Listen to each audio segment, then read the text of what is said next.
จนมันสีเหี่ยวเลยนี่มาพี่น้องกินมะขาม2-3 มื้อมันจะเป็นยังกินอ่ะกินจะสดก่อนว่ามันทองงัวหน่อยบ่อีปอบเตื้องกันหมู่บ้านมีแปลกประแดกกันนะลิงมาเกิดแล้วตะหนิงงัวหน่อยก็สิบ่มาเกิดนำบ่อีปอบปลากระแยงแดกหญ้าดีหลายจังซั่นล่ะแซ่บกระแดกมาบอกไผ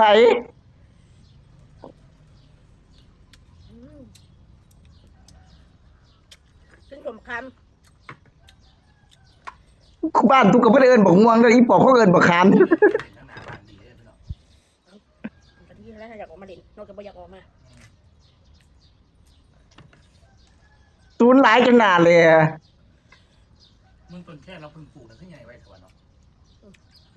ไงไว้ซื้อมาปลูกเลี้ยงต่อกันอยากกินโครงการนี้โครงการปลูกต้นแค่อีกเหรอเอาต้นกระท่อมมาปลูกต้นนึงก็ไปเอามาปลูกที่ไหนจะมาปล่อยอยู่นี่กูกินยานี่ได้ข้าวกี่แถวกี่ฝอยแปลกแกบ่แปลกแกล่ะเป็นคือบ่แปลงแถวจะข้าวกี่แถวป้าแปลว่าปลูกมันหยังจะมาหาฝอยเจ้านี่กูกินยามึงหนังหนาเหรอบ่คือวะต้องของน้ำเจ้าของน้ำก็ได้ตีเย็นเหรอยิ่งปวดไม่อยากมึงมาบอกเขาพี่เจ้าของเราต้องน้ำเขาลังบอกคนสูตรตีเย็นไปก็เข่าแล้วมันอยากกินแต่ขนมในบักฮาเลยนะจะหาซื้อขนมมึงกินแต่ละมื้อนี่40 บาทแล้วเงินมาใส่กระดอกแล้วก็ว่ามันกินเข่าแล้วก็ว่ามันไม่กินเข่าอีขี้ทูดเอ้ยบ่มีบักแดงน้อยนี่ซุบ่มีเข่าสแตกซุหาแดกน้ำมันคักเนาะโอ้ยแดงน้อยสิทธิ์ผู้พี่ยอดกตัญญูน้องลิงกังน้องลิงกังเด็กหญิงหงทองสิทธิ์ผู้น้องยอดกตัญญู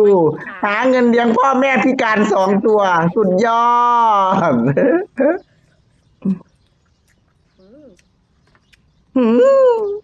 แดกบักขามแดกจังได๋ให้หน้าแลอีปอบ 2,000สิให้กูกินเพียเงินดำ1,000-2,000กูก็เก็บไปกินหลายมื้อแล้วว่าโอ้ยถึงกันพันกันจะข้อปวดหนังหน้าแหลมก็อีปอบไม่เป็นว่าเป็นอย่างนั้นข้อมันดอกอีปอบแต่มึงถูกใจมึงบ่ได้ถืออีหลีนี่ล่ะมึงนี่คันมึงมีเงินเฮงมึงบ่ได้อยู่แบบนี้ดอกอย่าปล่อยบ่ต้องโมอีเป็ดเขารู้เฮ็ดจังได๋เขาก็มันบ่ต้องบอกดอกสภาพมึงหน้าแหลเขาก็รู้แล้วเขาสั่งละครว่าซั่นฝากก็ฝากละครหมุนตัวมึงนั่นกูสิให้ไผมันนักหวงบ่ละครนี่มันบุญโขแล้วเด้อกูสิบอกให้สอมาสนกับชีวิตกูต้มตุ๋นคักๆนี่ล่ะเศรษฐกิจแบบนี้ค่ะอย่ามาว่าร่วงโลกคักๆนี่ล่ะคือกันเลยลำบากนะกูจะเกิดว่าสู้สิสบายอยู่กูนะเอาจ่ายมันมีอันนั้นเบิดเขารู้อยู่กูรู้อยู่คนอื่นก็รู้กูรู้อยู่กูบ่เคยว่ากูรวยจังเทื่อเด้ล่ะกูบ่เคยว่าจังเทื่อเด้ล่ะกูมีเงินเท่าใดบ่มีเท่าใดกูบ่ได้อยากรู้ดอกว่ามึงมีเงินเท่าใดแต่ข้อปอดหนังหน้าแหละแต่มึงมานั่งบอกคนกูเห็นมึงออกมาเว้าทุกทีได้อีเป็ดจะไปเสือมันมีแต่มึงตัวตามที่มันสั่งว่าซั่นแต่ข้อปอดหนังหน้าแหละที่จะไปสร้างไผแล้วมาเฮ็ดคลิปบอกว่าจะเฮ็ดแล้วกินเบียร์ได้ล่ะโอ้ยกูบ่ได้กินยาดิกูกินข้าวบ่ได้กินหัวอาหารเม็ดดิกูกินข้าวบ้านกูมีข้าวกินอยู่กูเป็นคนกูบ่ได้กินยาเพราะสิไปเชียร์หนังหน้ายังผูกสูเด้อแกล้งสูบ่มีหยังให้เชื่อได้เขาเฮ็ดเองเขาเรื่องของเขาหรือมาว่าเขาสั่งละครจะไปทำตามคำสั่งบ่สั่งละครค่ะล่วงโลกต้มตุ๋นค่ะล่วงโรคค่ะแสดงละครค่ะนะคะเพื่อให้กินแตกโง่ๆกินหญ้าอยู่หน้าบ้านมึงหลงเสี้ยนนั่นแหละก็อาหารเม็ดบักแดงน้อยนำก็ไปแจกหน่อยแล้วไปแจกหน่อยแจกเลยอีสายพินน่ะแจกเลยแจกสาลีแดกหน่อยไปนี่อย่ามาขี้ฟอยกูขี้เดียดไปศูนย์หลายจะว่าหน้าแหละอีผากย่ำยางมึง แซ่บปลาแดกแซ่บซีกให้ซีกแล้วกินเลยกระดูกก็กินเอ้า เคยกินบ่ปลาแดกนะ ว่าเหลียวกระดูกเด้อแดกแล้ว บ่สิ้นแห่งตอนเดียวนะ บ่เคยกินค่ะตอนเดียวบ่เคยกินค่ะบ้านกูบ่เคยกินค่ะตอนเดียวบ่เคยกินค่ะปลาแดกก็กินเป็นไหเป็นโอ่งค่ะบ้านกูค่ะอีน่าแหละ กูนี่บ่กินแต่ขี่บ่สีตะมาเด้อ ว้ายอย่าบ้านสูดกินทั้งขี้ถี่ทั้งหมาคุ้มกินหอดหมาค่ะอาศัยหมาแดกทอมมุขี้ทูด วันนี้ เอากูสิสั่งกูสิมึงหรือกูสิบ่มึงก็แล้วแต่ข้อปอดพวกตัวแล้วมึงยังไม่อย่างนั้นข้อปอดพวกกูอีโง่อีปึกอีปากกับอีพี่เป็ดอีหน่าแหละฮ่า สิตายก่อน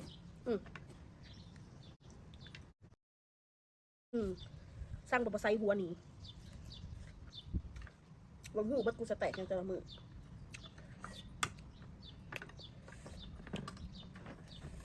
จะให้หมู่อกแตกตายตัวเองก็สิตายก่อน กูว่ามึงสิอกแตกตายกูบ่ตายง่ายดอกกูบ่ได้อกแตกตายเพราะกูบ่ได้เดือดร้อนเงินกูมีข้าวกินตัวมีข้าวกินอยู่ตัวบ่ได้รวยตัวบ่ได้ทุกข์ดอกตัวบ่แต่กูบ่เคยขี้คุยไปที่หาคุยกว่าหมองนี่ไป ว่าคือว่าสู้นี่บ่ลำบากนะ เอาผู้ใดเว้าตัวคนอื่นเขาบ่ลำบากอีห่าเขาบ่ลำบากเขาสิได้เกิดมาเป็นคนบ่อีควายมีแต่มึงนั่นล่ะอีโง่อีปึกมีแต่มึงล่ะเป็นลูกคุณนายมีแต่มึงล่ะว่าเป็นลูกผู้หลานเป็นนั่นว่าเกิดมา ดีๆซะบ่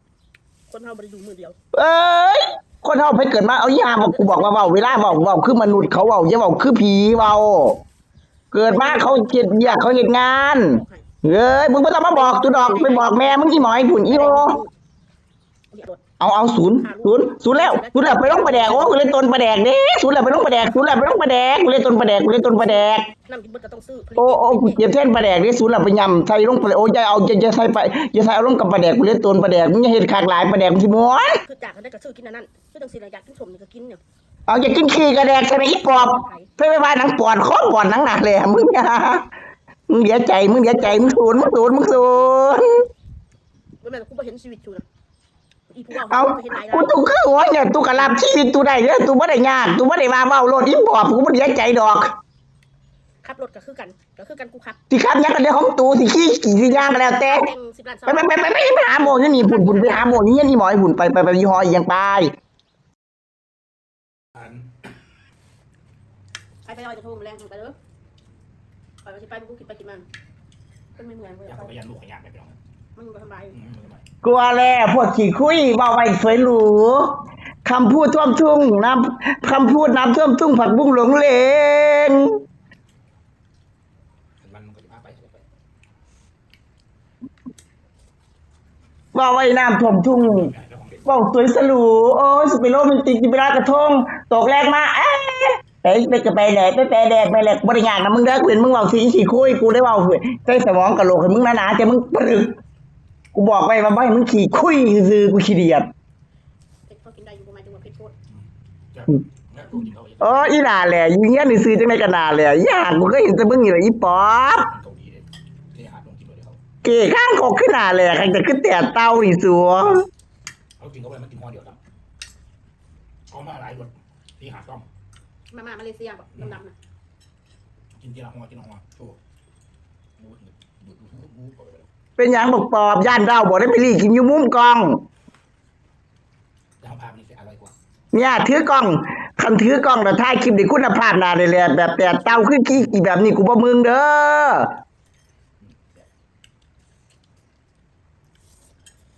เขาบ่เห็นว่าคุณภาพเด้อแบบนี้ มาแซ่บๆน้ำกัน ว้ายเอาเลยเชิญเลยค่ะย่านไม่อิ่มค่ะ เอาเลย กินได้หลายเลยย่านไม่อิ่มค่ะกูเดี๋ยวโตนกูย่านไม่มีแดกค่ะเชิญค่ะ ตามสบายเจ้าค่ะแต่ว่าไปกินน้ำกันนาแหละอยู่ตัวไปกินน้ำสินาบ่แหละก็นี่บ่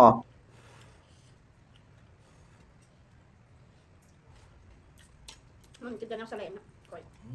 ค้ามก็แห้งอ่ะได้ อยากกินแต่ของแสลงบ่ เดี๋ยว เวลาจ้า บ่แม่นหยังดอก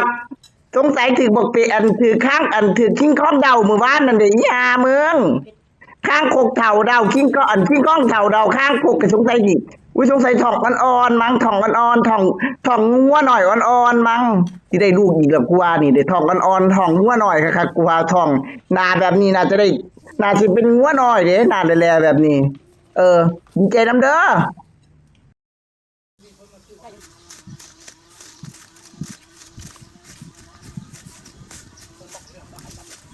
เอาลูกเฮ็ดตาเฮ็ดตูเขาเอาละเอาบึดตะบึดขี่กันย่ายขี่กันยื้อขึ้นเด้อมื้อแรงน่ะ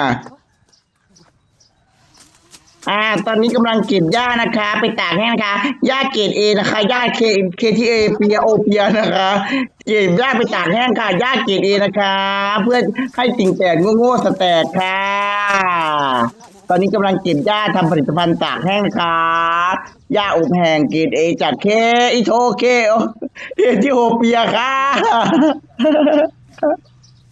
ตัดหัวนะ ตากไว้แล้วก็ทำงานอัดไว้เ